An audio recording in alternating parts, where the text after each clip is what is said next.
I said, you know what? I'll do it. I said, but how much are you paying me? And he goes, I'm paying you $400 a week.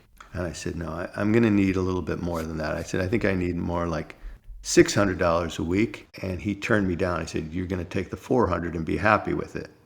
And then I said, okay, well then but I need an allowance to go buy a few suits, 2 suits at least. I don't have any. And I said, I'll even buy them at Nordstrom's. And I knew that was one of the companies he had stock in. I like your style. I'm going to go ahead and say yes to that. So go get those suits and let's get started. And I said, Mr. Swanson, one last thing. I don't really know exactly what to do as a literary agent.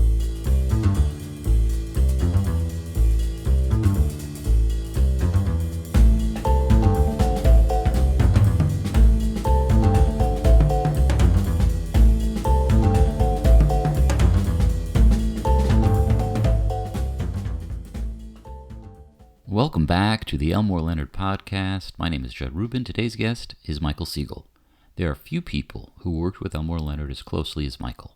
While he didn't write the books, Michael was an integral part of several of Elmore's books getting turned into fantastic movies, including Get Shorty, Jackie Brown, and Out of Sight.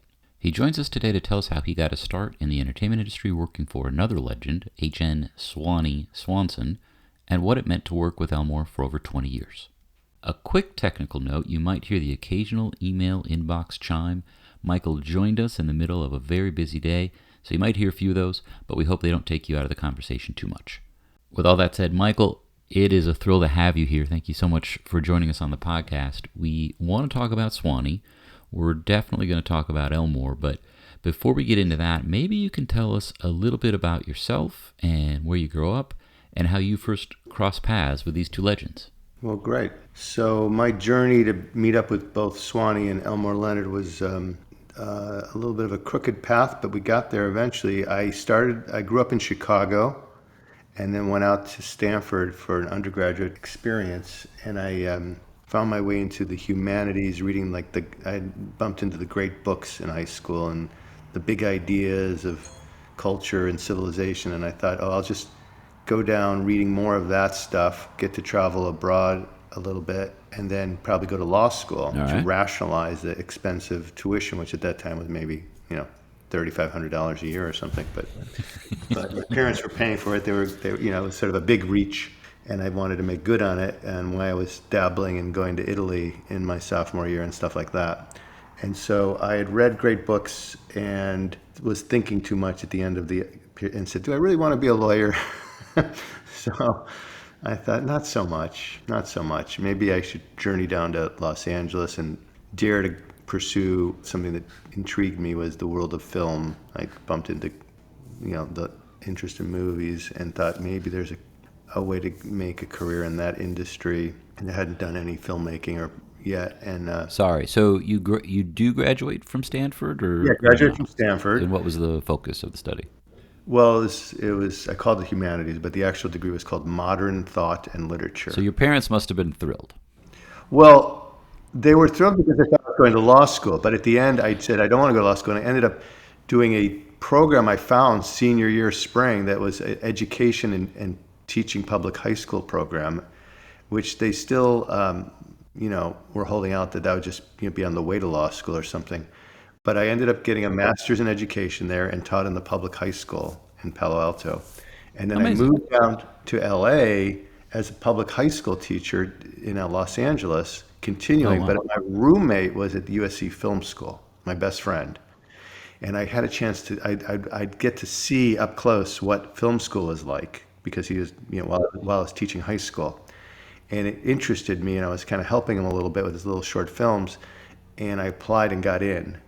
So I went to graduate film school, USC Graduate Film School, and I was there 2 years and decided, I don't know that I'm thriving making these little films. It's not so easy to make little films with no money.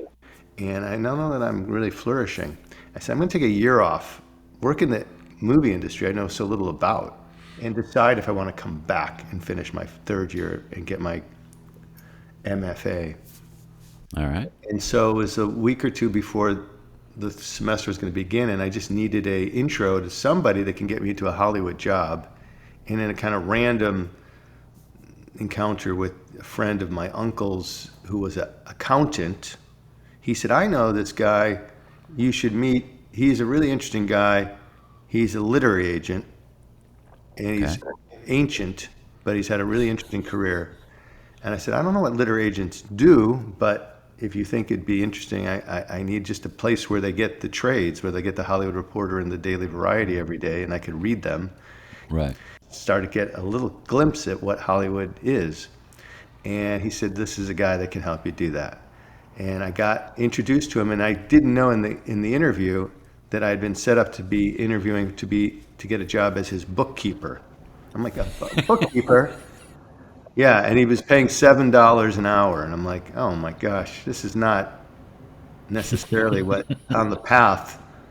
But you know what? I walked up onto the second floor walk up on Sunset Boulevard, and it was like a time warp into the 50s or 40s Hollywood, and it was the leather chairs and the little lamps, Tiffany green little glowing lamps, and Yeah. chain that you pulled down, and I just said, this guy is really unexpected. I'm going to say yes. So I Yeah. took on the job to be his bookkeeper, and I had an office, and I would basically add up how much money he made each month with all the dividends that were coming in from all of his stocks. He had stocks in every American company or international company, Campbell's Soup and down to Xerox in alphabetical order. And I was there just starting to get to know him and getting kind of amused by this wonderful character. And I'd go in and do my job. And then I became his personal assistant. I would take him out on it because he didn't drive anymore. He was turning 88 the week I showed up. I was kind of liberated from having to make little films and liked having the steadiness of this job. And I thought I would start writing, and that writing might be a better fit for me than running around and trying to get locations and lighting. And I wasn't good at that. I couldn't plug in lights without blowing a fuse. And then I just didn't know how to run the show of a production. Right. And so I was going to be there to try to begin to write and to keep this job and learn. And I was kind of enjoying the experiences I was having because the gentle, the kind of he was like a living relic. So he was born in the 19th century. He was born in Centerville, Iowa in 1899. He was found his way after Grinnell College to Chicago, where he became the publisher of a humor magazine, a collection of witty, entertaining stories from writers who were still in college that he would put into a magazine called College Humor, a 35-cent magazine. But starting that in around 1921 or something like that, you can imagine who he got to bump into as being a collector of great college writers who were in college. And at that time, he became the early publisher of people like Cornell Woolrich. He published F. Scott Fitzgerald, Ring Lardner. So, in fact, and Swanee he was filled with this character and color of the eras gone by. It was in his style and in his manners, and it was something remarkable. And I remember when he was by this time he was very dapper and would wear a suit that he got custom made out from Hong Kong. He signed his letters at the end, which I would type the letter for him. Became his personal assistant, and he'd sign it. He'd have a little block of cardboard that was cut out with a rectangle for the space that he could scribble his signature without it falling off the edge of the paper. So we kind of put a little block so he could sign it. But Nice. instead of saying best Swanee or sincerely Swanee at the end, he'd end up with something like, because he'd dictate the letter, he'd said, red shoes run faster, Swanee. Or, years in crime, Swanee, I just kind of became enamored with the flavors and fun of this guy who loved work. Yeah. And he had worked with so many grand and great writers, but at this point, he was down to just a couple of writers left. They were just the last scraps of his career, and Elmore was the most notable, absolutely among them. He only had a couple. He had a couple of estates, like the James M. Cain estate. That was the writer of Double Indemnity and Okay. Mildred Pierce. So he had put those movies together, Swanee, in his time. He was a great, he had put, Raymond Chandler. He repped, I believe, also William Faulkner, He represented William Fitzgerald. Faulkner and Fitzgerald, uh, Cornell Woolrich, Pearl Buck, Raymond Chandler, right? I Amazing, mean, he amazing, must right? have had the most amazing stories. But Yeah. you're starting to work with him. Maybe his career is not what it was, or he's slowing down. It He's in was his so 80s.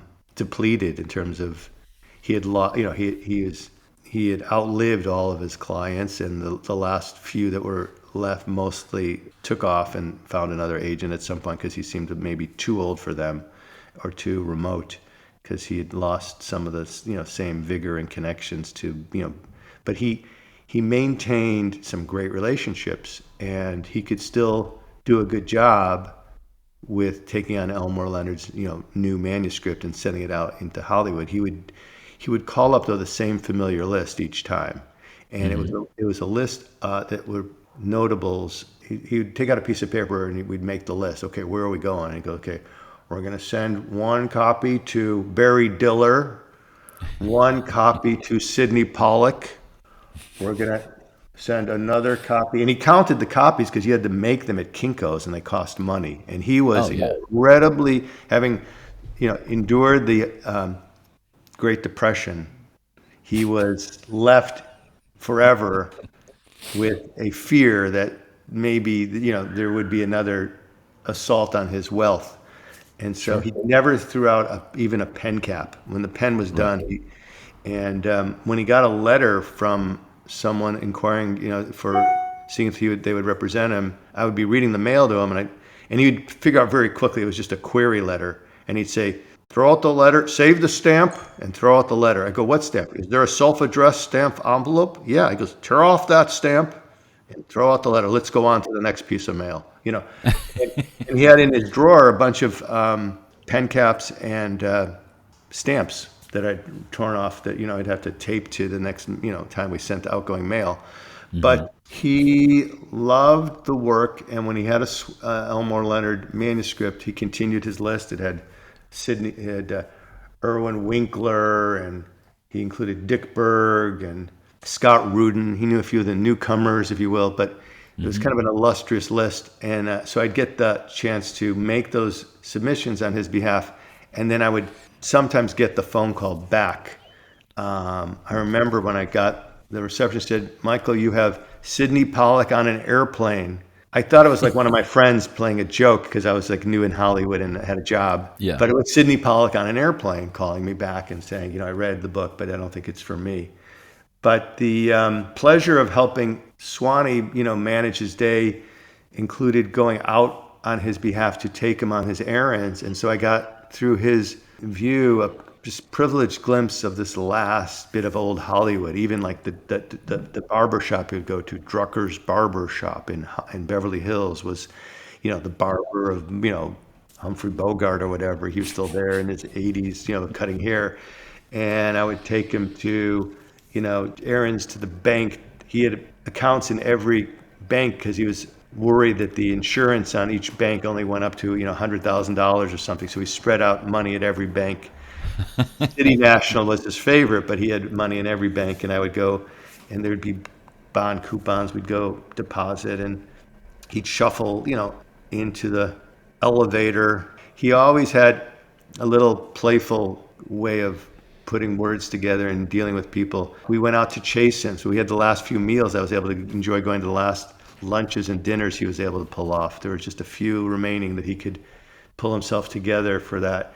But we would go to either Chasen's, Scandia, or the St. James Club. And when he ordered food, it was always like it was fun to just watch him order. Like he would work the waiter, and when he ordered his drink, he said, "I'll take a Justerini and Brooks with a twist." And the waiter's like, "I'm sorry, I don't think we have that."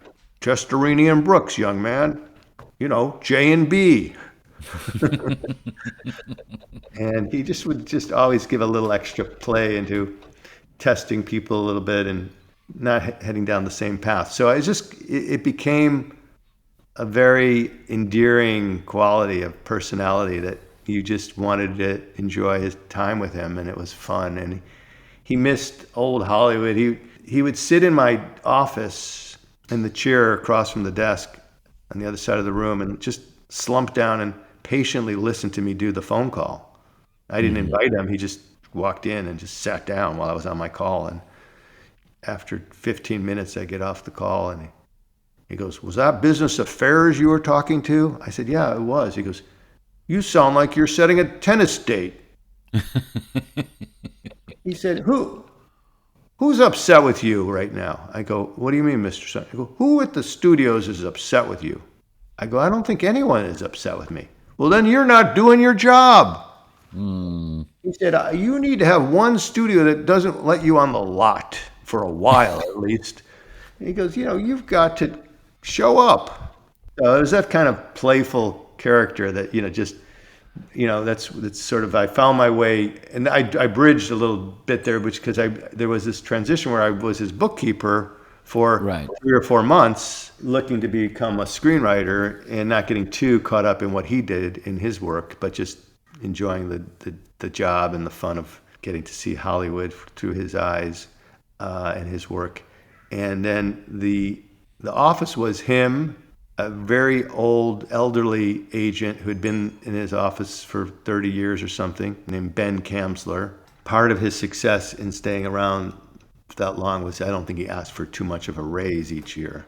And the other one was the third young whippersnapper, which was the revolving door agent, who would show up and kind of get some momentum, but then would get a little too fancy and ask for too much at the negotiating table. And Swanee would say, "There's the door."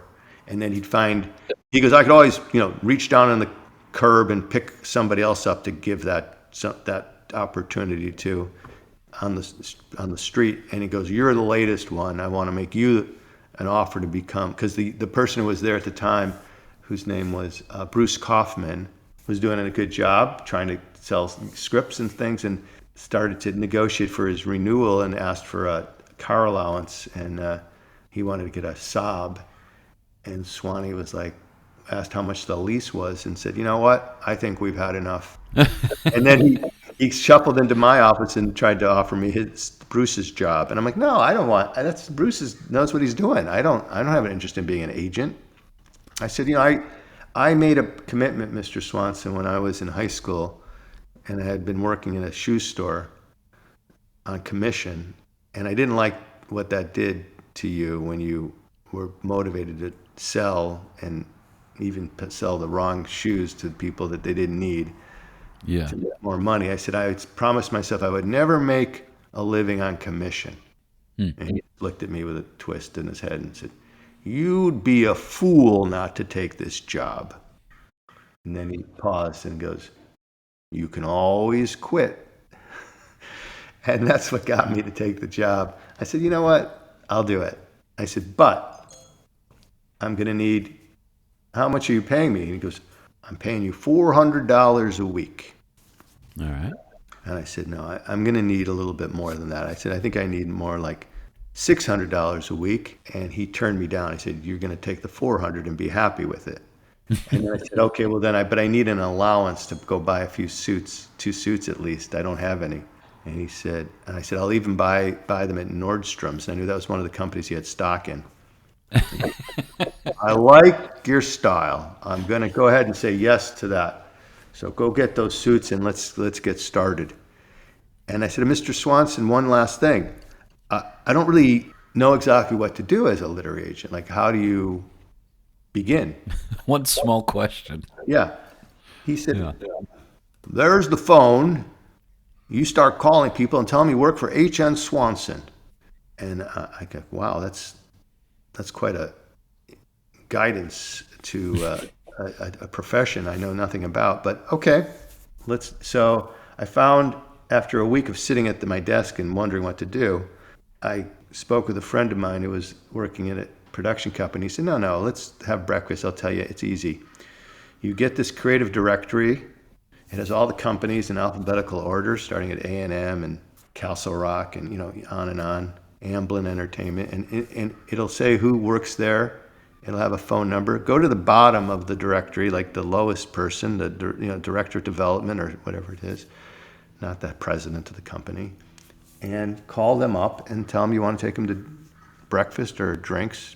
Start out with breakfast and drinks. Don't think you can get a lunch or a dinner right away, and or willing to go see them at their office if they don't have time for leaving, and just go talk to them and tell them. You're representing writers, and what are they looking for? So I started that process, and then I had to start with what clients did we have, and that was, there were very few clients at H.N. Swanson, but I could talk about Elmore Leonard, and I could talk about the James M. Cain estate, and then I began to figure out what's the way to go get new writers. At this point, Elmore, he's been working with Swanee for a while. Oh yeah, he's been having some success. But at what point in Elmore's career did you start working with him on a day-to-day basis?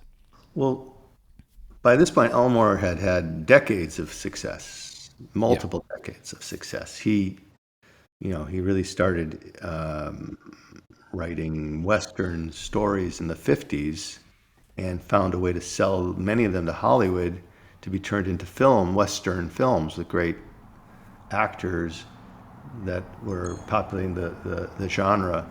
And he had Randolph Scott in The Tall Tea, and he had Glenn Ford in 3:10 to Yuma. Mm-hmm. He had Burt Lancaster and Valdez is Coming. Paul Newman and Hombre in the 60s. So he continued to transition, the Westerns continued into the early 60s, but then, as Elmore said, with Bonanza on TV, it was harder to sell Western movies because people could just turn on their TV and get one. And he decided to turn to crime, contemporary crime. So he began to write those books, and a lot of those books in the 60s and 70s were also sold to Hollywood. And a lot of them were disappointing films, mostly disappointing films. I mean, he sold The Big Bounce that had Ryan O'Neal. So he had big actors, but big bombs. And he had Stick with Burt Reynolds. And he continued to have, sales to Hollywood, but there weren't a lot of great films getting made. And so the collective disappointment of those movies strung together with that they were in a genre which I hadn't really appreciated or read, contemporary crime stories, had me not that enamored or impressed that this was the important client at Swanee. It was Elmore Leonard. At the time, I had not read any of him ever, had not a word.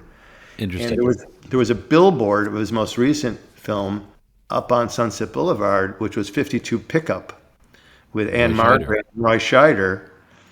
And that just seemed to make even more clear that this is a guy that just writes a kind of storytelling that doesn't have any interest to me, because I was a literary snob.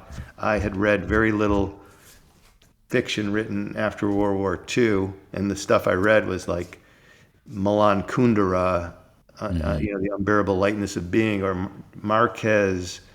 I was looking for the biggest, 100 Years of Solitude. He was getting ready to release, and we knew that there was a new book coming, Love in the Time of Cholera, but I was looking forward to. So that was the kind of fiction I'd be looking forward to, and I didn't turn to anything that was at the airport. Right. At the time. I was a snob, so I just didn't expect that much from that kind, and I wasn't connected to that kind of writing.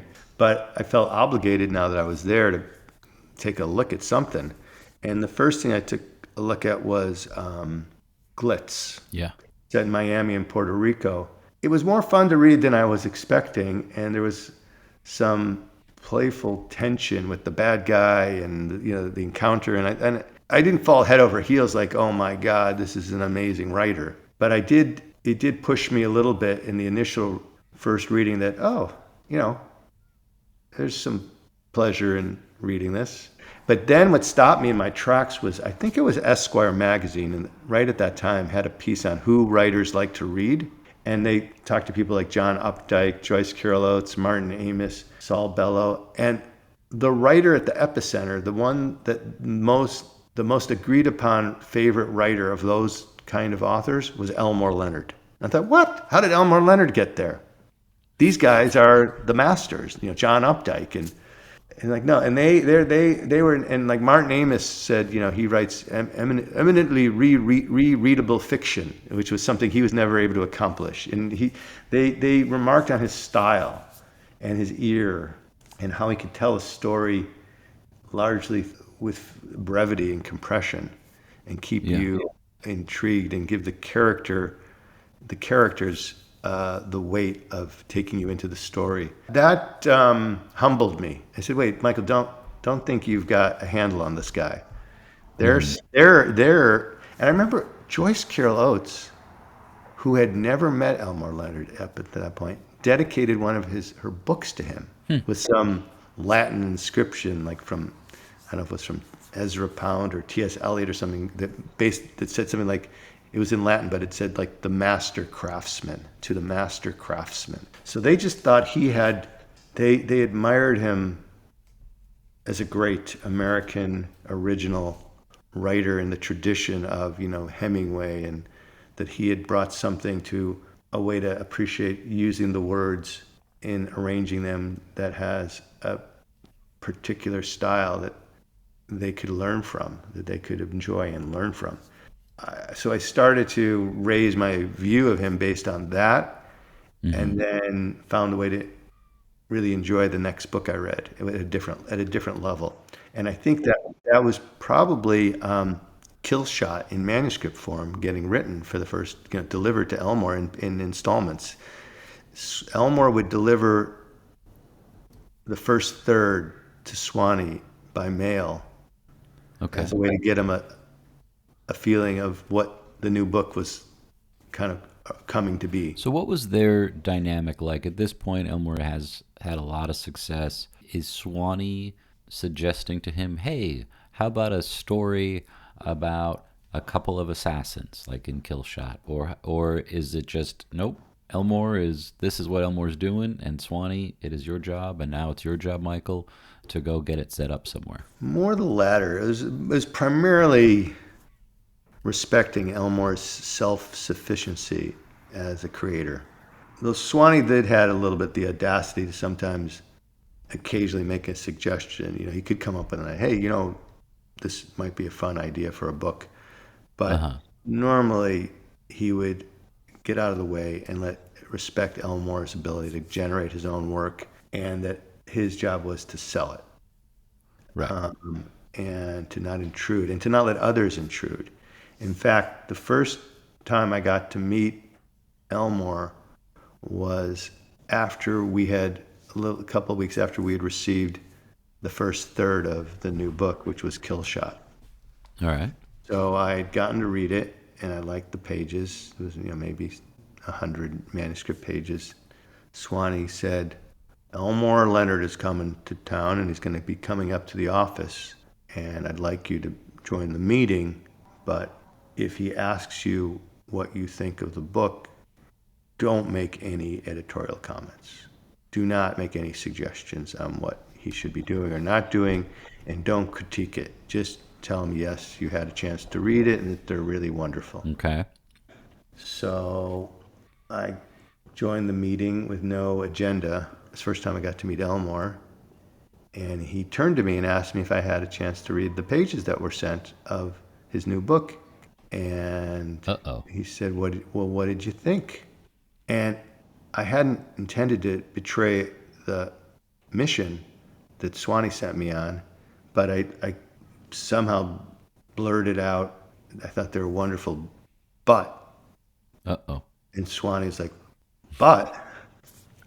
And I said, but I was just surprised that you have this main character who's an iron worker, which is such an interesting job, and we never get a scene or a glimpse of him on the job. And Swanee was not happy with that I entered into that. I said, but it's just something that came to my mind, and I was really gratified that Elmore went back to Detroit and said, I thought about what you said, and I think that was a good good pushback, and I came up with a scene of him at work and looking forward to you reading it and seeing what you think. And he had this great scene of Oh, Wayne wow. and he has he's up really up high doing the structure of his new building, and he kind of freezes. I don't remember exactly what happened in the scene, but he had an unexpected moment of, he didn't panic it, he just sort of froze.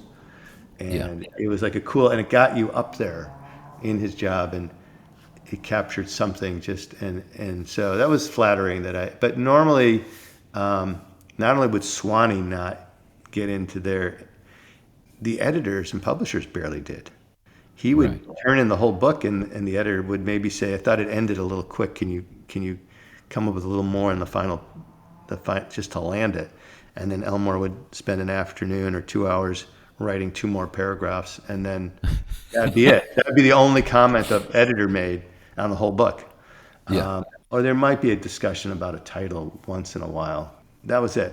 Elmore delivered the whole, because Elmore, his process was, he carefully reworked every sentence, and every part of the writing so that it was already healed and treated by the master. So you wouldn't want to come in as an editor and play with it, because Elmore it's like it'd be like a chef proud of the meal and bringing it out to you, and you say, "Oh, can you add some more onions or butter to this next time?" It's like, no. Or even this time, sending it back to the kitchen. You wouldn't do that. You'd enjoy it. Yeah.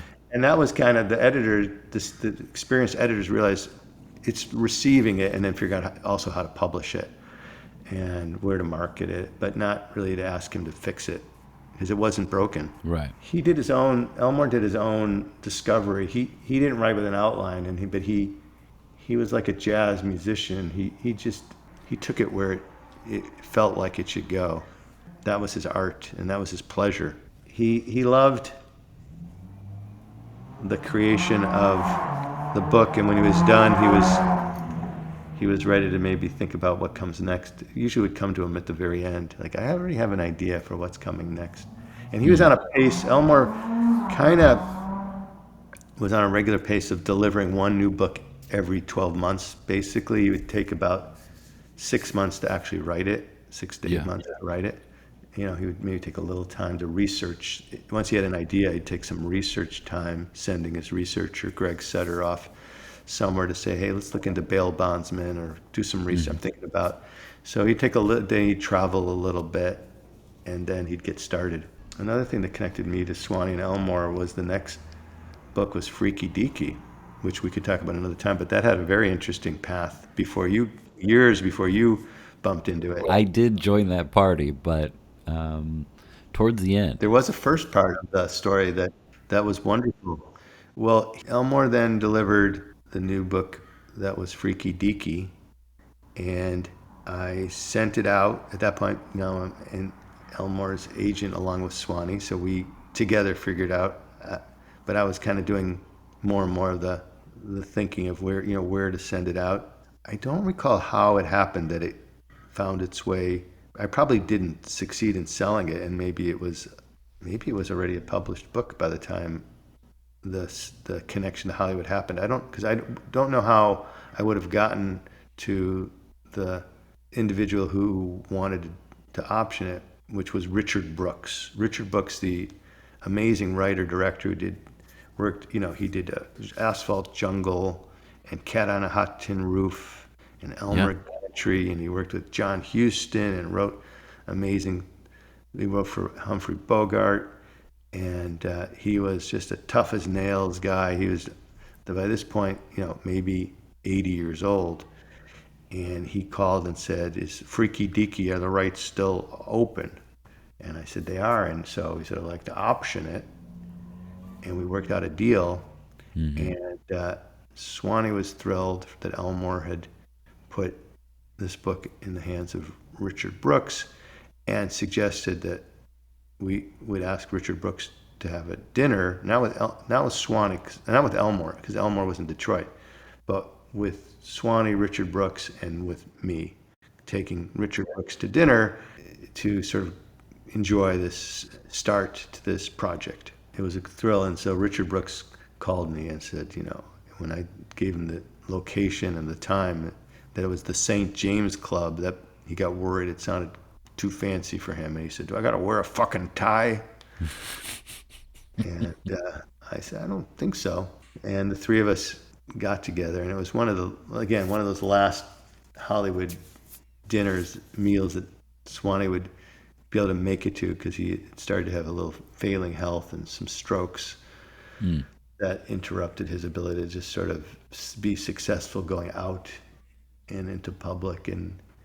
But he was still eager to keep going. Swanee didn't want to ever quit. And so we went to the St. James Club and had a dinner, and I just felt so privileged. It was, me and two remarkable, men in their early and late 80s. And at that, I don't know, what am I, like 27 years old. And I remember the meal, and I remember the interactions. It was just so colorful and fun.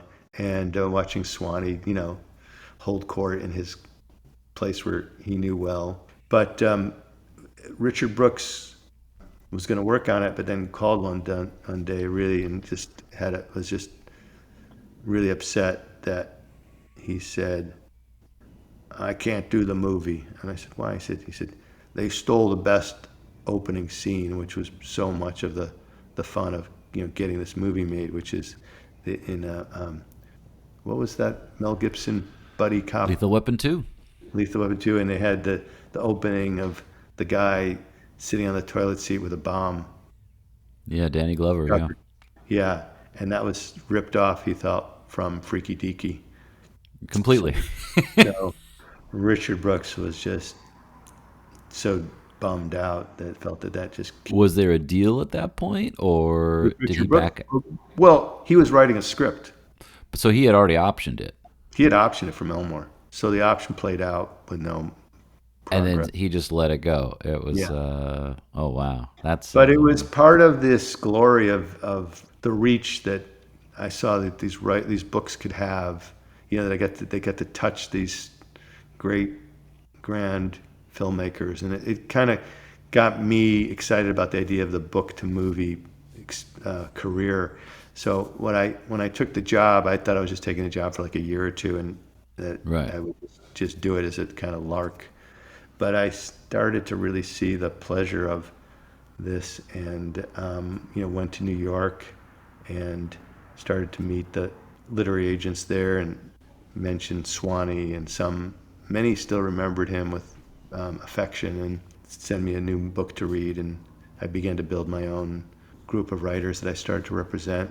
And Elmore would be just this fun, illustrious author that was part of my work while I was continuing to work at H.N. Swanson Agency, and remembered, talking to him and looking at like the string of bad movies and saying, what if we try to do everything we can to make a good one? And Elmore was like, that would be wonderful. Yeah. So when Rum Punch came in, I said, "Elmore, I think I know who to give this to." I said, "I just had an experience of seeing a film that had me thinking of you, and it was by this young new writer-director named Quentin Tarantino. And I had been friends with Lawrence Bender, Quentin's producer, and Lawrence had sent me Reservoir Dogs, the script, before it was produced." Wow. When I was working, because we were friends at the time, and I was like, "Wow, this is amazing." Lawrence, who's going to direct this? And he goes, "Quentin Tarantino, the writer." And I go, "Well, what's he done?" I go, he hasn't directed anything yet." I go, "Lawrence, this script's too good to have him attached to direct. They're going to want somebody. This is going to be an exciting script to bring into the market. They're going to want someone who's made films before to do it." I go, has he directed a rock video even? No. He said, no, but he's a born director. And I was like, I didn't know directors were born. I thought they had to make movies. Because no, this guy's a born director. He sees the shot. He sees the film. in his head. I'm like, all right, Lawrence, good luck. And then he becomes Quentin Tarantino because he already was Quentin Tarantino. And I so guided that in my own way by saying, oh, this is too good a script to let the unproven director, take it. And Lawrence knew what he was doing, and he had the relationship, and Quentin went on. But I had seen the film in a little screening room across the way at Sunset Boulevard. I remember, I think it was the Canon Studios had a screening room.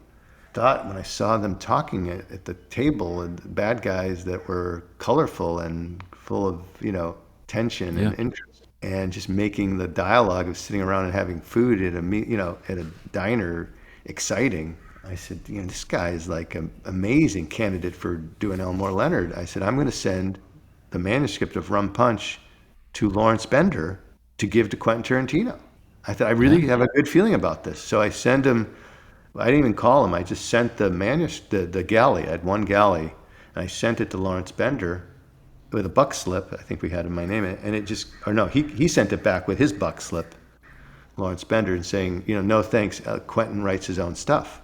And I was like, oh, that's too bad. And then, like a day later, Lawrence calls me and said, hey, that galley you sent me? Could you send it back? Because Quentin saw it in the office and was asking where it was, and I didn't know that Quentin had such a high opinion of Elmore Leonard. He wants to read it, and he read it, and Lawrence said, he really loves it and wants to acquire the rights.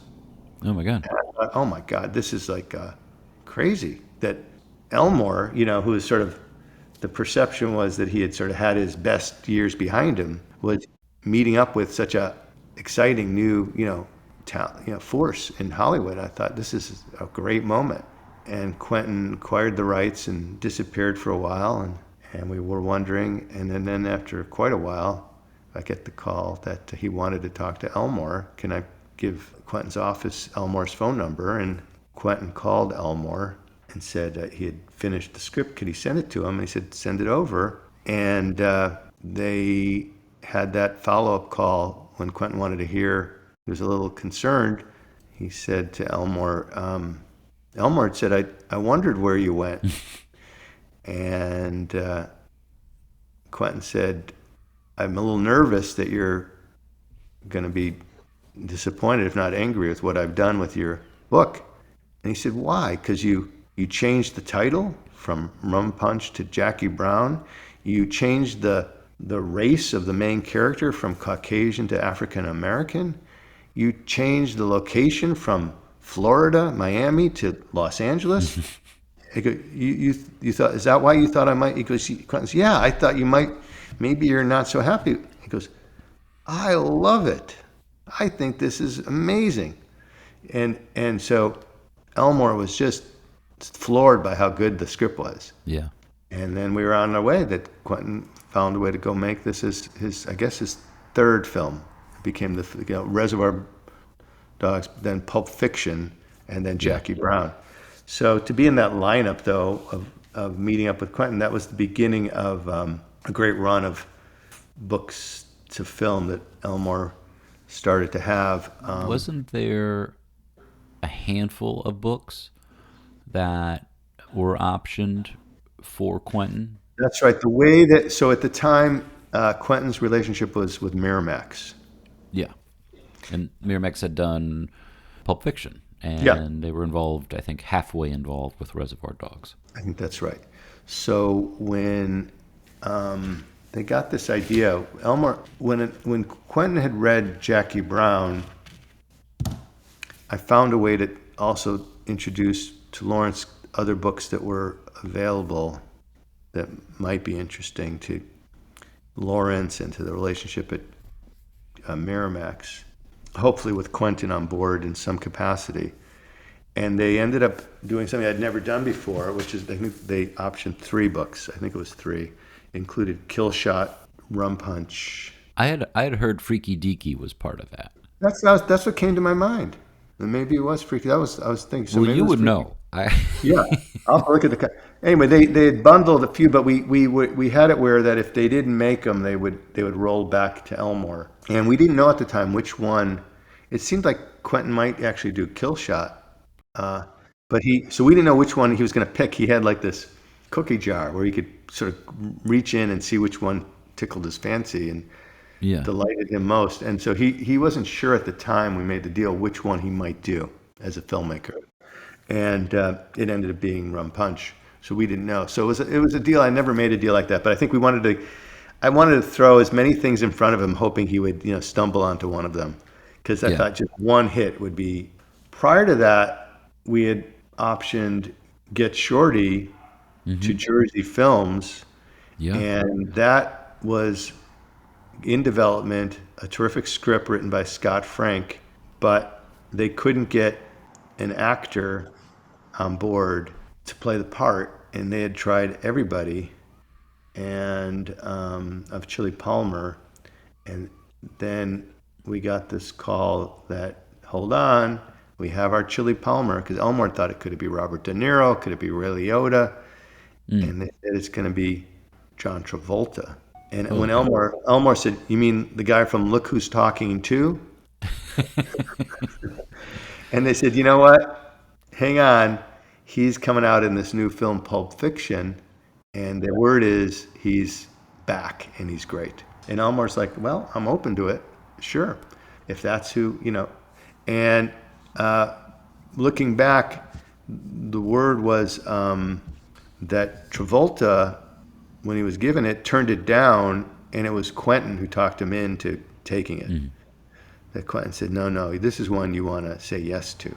So we owe a lot to Quentin in terms of Elmore's revival. Was not only Quentin making Jackie Brown, but helping pave the way for Travolta to come into Get Shorty and play Chili Palmer, and that movie could get made. Right, because Get Shorty came out a couple years before Jackie Brown did, after Pulp Fiction. Yeah, that's And I right. think when most people think of the big movies based on Elmore books, it really starts, unless you're going to go back to the 60s and the 70s. I think most people today start with Get Shorty.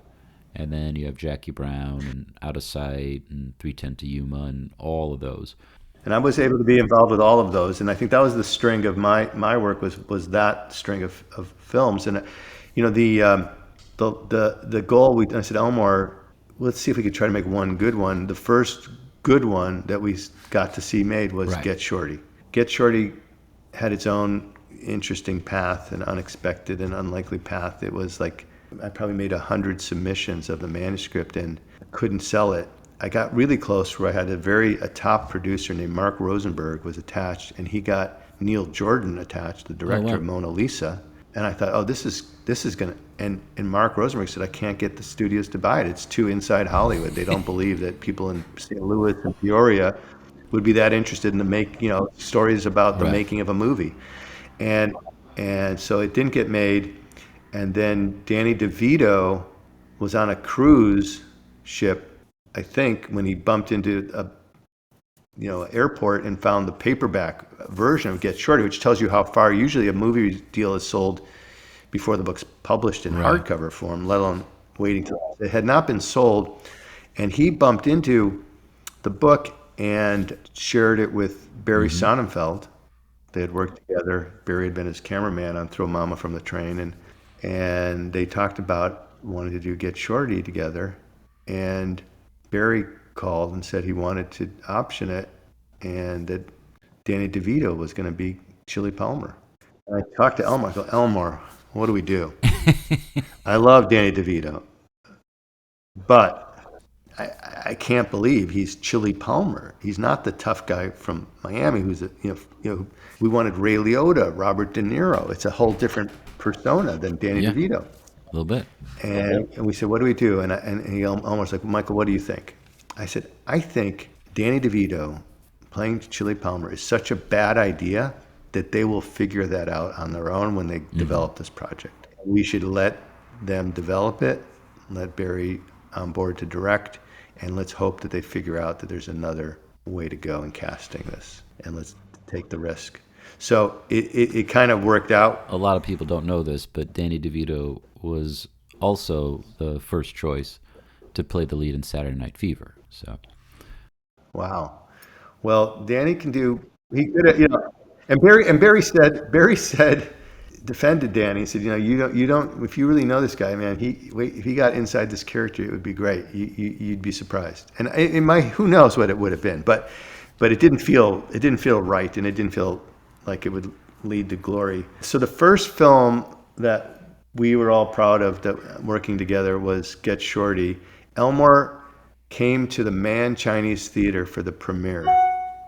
We sat down in the theater together to watch the opening, watch the film, and the credits ran. And after about the credits and then 5 minutes into the film, Elmore leans over to me in the movie theater and says, "I'm hot." He knew that this was going to change the perception of Elmore Leonard in Hollywood. Was, you're the writer of Get Shorty. And he said years later, when he'd be, put his American Express card down and they'd see the name Elmore Leonard, and they wouldn't recognize him for his 40 books that he had published. Are you the guy that did Get Shorty? That Sure. became the most, his notoriety was so connected at that point to, you're the guy that did Get Shorty. So the string of Get Shorty, Jackie Brown, and then Out of Sight was like hitting the trifecta. Like, we had hit 3 beautiful films with a range of filmmaking, and collectively Elmore then would come out to Hollywood and everybody wanted to hang out with him and see him and see what else do you have. And so he was right when he knew. He said when he said I'm hot, it was a very humble guy, understanding that the perception of him in Hollywood had changed by this film. And that was and he had fun with it. He deserved it. It was quite wonderful. No, it's terrific and well deserved for both of you. Just backtrack a little bit. Just walk me through the first few days and the decision, and what was it like when Swanee tells you, "Hey, you're going to be working with Elmore now on a day-to-day basis"? What did you say to Elmore? What did he say to you? Was it a interesting, easy, difficult transition? Just tell me about that a little bit. It came about when Elmore came to Hollywood maybe the second time, and we sat again in Swanee's office and we were talking about whatever was going on with Elmore's work at the time. Share with me his affection, deep affection for Elmore, but simply just said, I hope you could jump in and start to help me more. And so that was my invite to just get more involved. And then it progressed pretty quickly to Elmore would call me at the end of his workday and talk about, and generally read a couple of pages Oh my God. on the phone what he had done that day. And I got the privilege of, on so many days of the week for the next several years, I would have the chance to have Elmore read the 4 pages he wrote that day.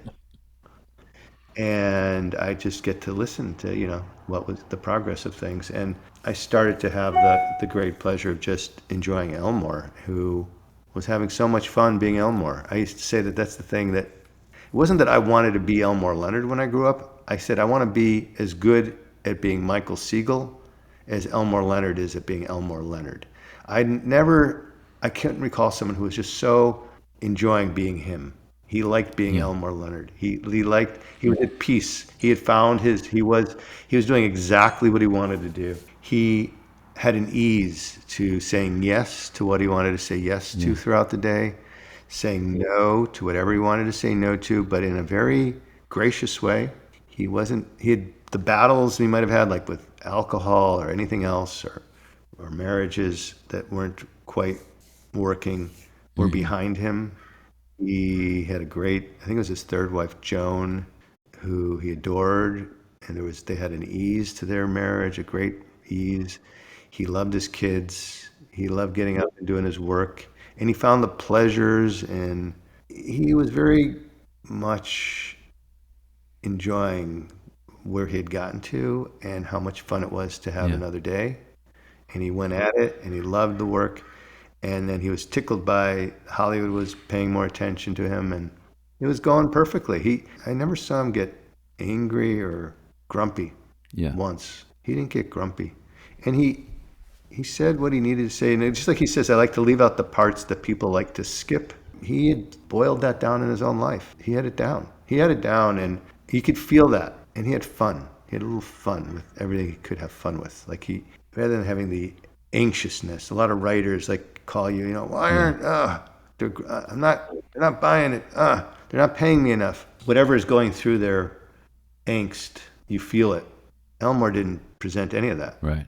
He had fun with every encounter and every meal and every person, and he was very gracious. Like he would go to a book signing, and rather than saying, "Why are there only 3 people here? I've traveled all the way out here," he'd enjoy the 3 people who were there. I'm like, wow, what a different approach. A lot of writers would say, "Why did I come all the way out here and there's only 3 people?" Right. He didn't complain.